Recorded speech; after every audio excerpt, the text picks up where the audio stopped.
Question number 11.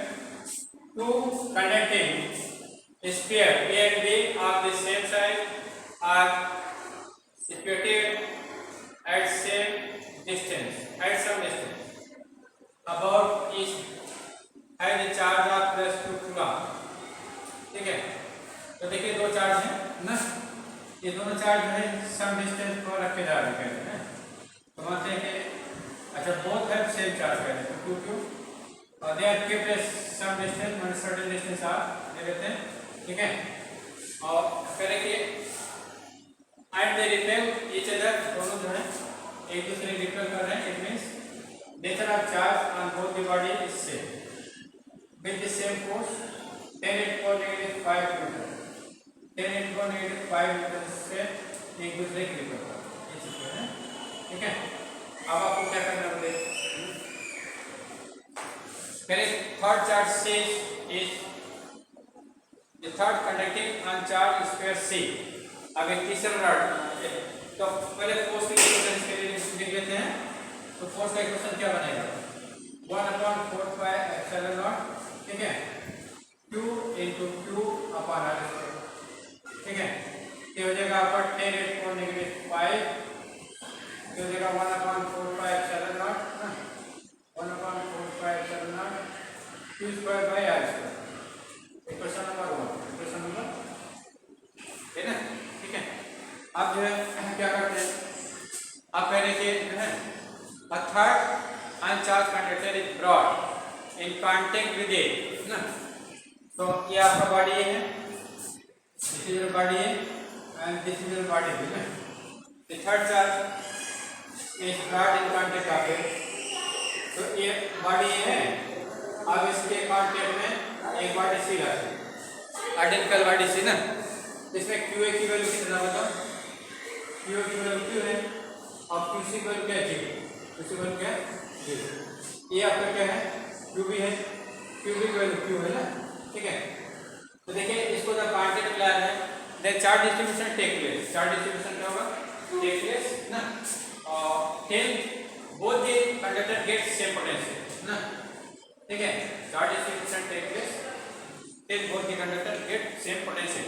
ठीक है, देखिए जैसे आइडेंटिकल है, सेम साइज है, तो चार्ज डिस्ट्रीब्यूशन जो है क्या होगा, इक्वली होगा, तब इनका पोटेंशियल सेम हो जाएगा।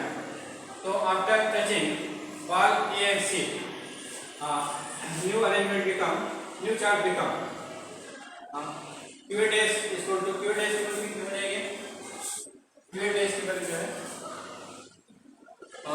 QA प्लस QC/2 हो जाएगा ना, और QC डैश की वैल्यू यही हो जाएगी, ये QC डैश हो जाएगा। ठीक है, तो QA डैश और equal to QC dash equal to Q + 0/2 that is 2/2 ना। अब उसके बाद देखिए QB की वैल्यू Q है, QB की वैल्यू आपका चेंज रहेगा। ठीक है, QB डैश की वैल्यू QB ना। अब देखें क्या करें कि A और B को जो है, एक कंडक्टर है, एक कंडक्टर B है, AB, इसका चार्ज Q है, इसका चार्ज Q है, एक तीसरा चार्ज C इसके बीच में रहते हैं। ठीक है, और ये कंडक्टर जो है, अब Q को क्या कर देना है, अब Q को जो है जैसे हम नया चार्ज का Q/2 हो गया, Q/2 हो गया, ये Q रहेगा, और ये आपका Q डैश है, क्या है, Q डैश है, और फिर ये क्या है, QC डैश। अब B को C के साथ टच करा रहे हैं, B को क्या करें, C के साथ टच करा रहे हैं। ये पहला एक्सपेरिमेंट में क्या किया गया, conductor is touch with A। अब दूसरा एक्सपेरिमेंट क्या कर रहे हैं, पहला एक्सपेरिमेंट क्या किया गया, तो बताओ, conductor is touch with A and then separated and then kept exactly mid between it. अब तीसरा दूसरा एक्सपेरिमेंट क्या कर रहे हैं, conductor C after touching with A is brought in contact of B, is brought in contact of B ना। ठीक है, पहले A से टच करा गया, उनके बीच चार्ज डिस्ट्रीब्यूशन हो गया, अब उसके बाद B से टच करा रहे हैं, किससे टच करा रहे हैं, B से। तो अब जो है नया चार्ज क्या हो जाएगा, न्यू चार्ज क्या हो जाएगा बताओ, न्यू चार्ज हो जाएगा ये आपका क्यू डैश है, क्यू डैश की वैल्यू Q/2 है, ठीक है। और ये क्या बताए, ये आपका QC है, ये आपका QB है ना, ठीक है। तो QC डैश की वैल्यू ये है और QB डैश की वैल्यू Q है, QC डैश की वैल्यू Q/3 है। और जब टेस्ट कर रहे हैं then charge distribution take place in same ratio, क्योंकि both have same size है ना, so their capacity is same. तो charge distribution take place in the ratio of capacity. तो capacity same है, capacity same है, तो charge भी equally distribute होगा। तो कहने लगे जो new charge आपको बनेगा ना QC double dash और QC double dash and QB double dash की वैल्यू क्या हो जाएगी, एक QC dash plus QB dash upon ठीक है, दोनों के चार्ज को जोड़ करके आप कर दीजिए।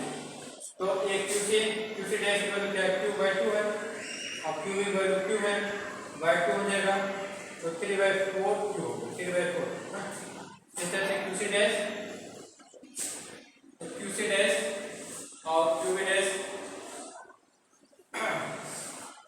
ये अच्छा QA डैश कौन चेंज रहेगा ना, QA डैश क्या रहेगा, ये इसमें कोई चेंज नहीं हो रहा है ना, तो ये आपका QA डबल डैश की वैल्यू QA डैश के बराबर ही बन जाएगा ना, दैट इज Q/2, ठीक है। अब क्या कर रहे हैं, आप कह रहे हैं कि C is placed in mid of AB ना, अब C को क्या करें, एक के मिड में रख दें। तो ये आपका A है, अब B है, अब C को इसके बीच में रख दीजिए। अब QA डबल डैश हो गया और QB डबल डैश हो गया है, और ये QC डबल डैश है, QA double dash, QC double dash, QB double dash है। तो QA डबल डैश जो है कितना Q/2 है और QC डबल डैश कितना है, QC डबल डैश आपका 3/4 ठीक है, और QB डबल डैश भी 3/4 है, ठीक है। अब इनके बीच डिस्टेंस कितना होता है, जैसे C is placed in mid of AB, so R/2 and R/2 ये डिस्टेंस हमारा है। अब ये C क्या करेगा, C is repelled by B in towards left, so this is force on C due to B ना, अच्छा C is repelled by A towards right, so FC force on C due to A will be this one. अच्छा these two vectors are opposite, ये दोनों vector क्या होता है, opposite, ये दोनों वेक्टर क्या है, opposite है। तो रिजल्टेंट का opposite वेक्टर क्या होता है, greater vector minus smaller vector, greater vector से स्मॉलर वेक्टर को सब्ट्रैक्ट कर देते हैं। अब ये which vector is greater, FCB और FCA, आपके पास दो वेक्टर हैं, एक FCB है एक FCA है, दो फोर्स है FCB और FCB एंड FCA, तो which is greater, FCB greater और FCA greater, why FCA greater, why FCA greater, FCA क्यों बड़ा है, क्योंकि इस कॉम्बिनेशन में चार्ज ज्यादा है ना, चार्ज ज्यादा, ठीक है, और डिस्टेंस तो वही है, दोनों डिस्टेंस इफेक्ट नहीं पड़ेगा, और दूसरे कॉम्बिनेशन में चार्ज कम है ना। तो नेट फोर्स क्या हो जाएगा, नेट फोर्स जो है, नेट फोर्स हो जाएगा आपका FCB माइनस FCA है ना, तो इसलिए नेट फोर्स हो गया आपका नेट फोर्स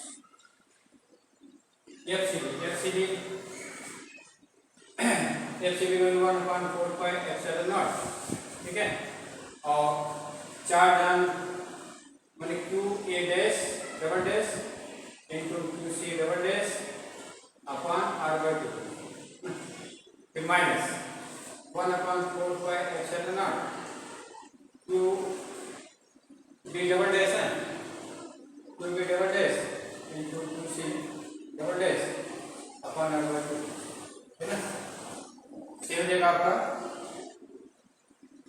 नेट फोर्स हो जाएगा, और 1/4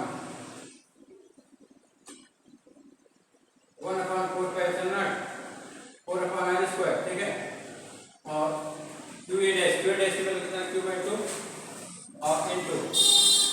डबल डैश 3q/4 3q/4 ना माइनस क्यू डैश की वैल्यू कितना है क्यू डैश की वैल्यू क्यू डबल डैश है 3q/4 और क्यू डैश में 3q/4 है ना ठीक है।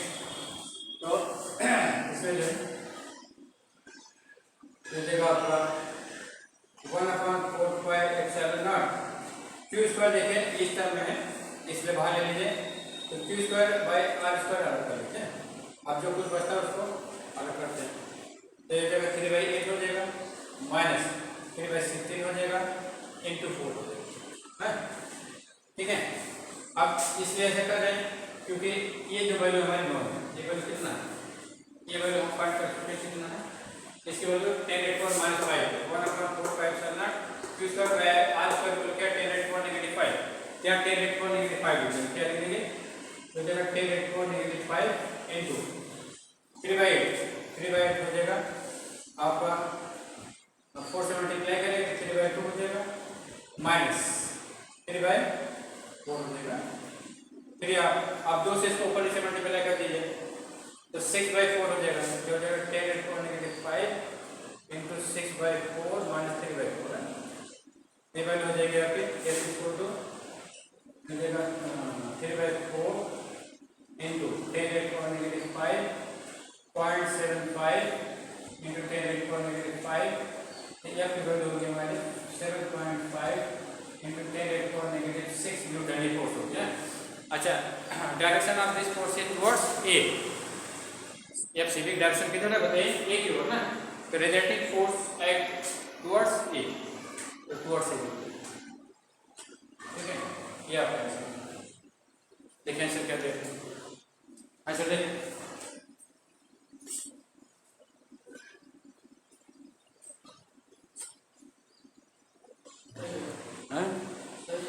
सही सही है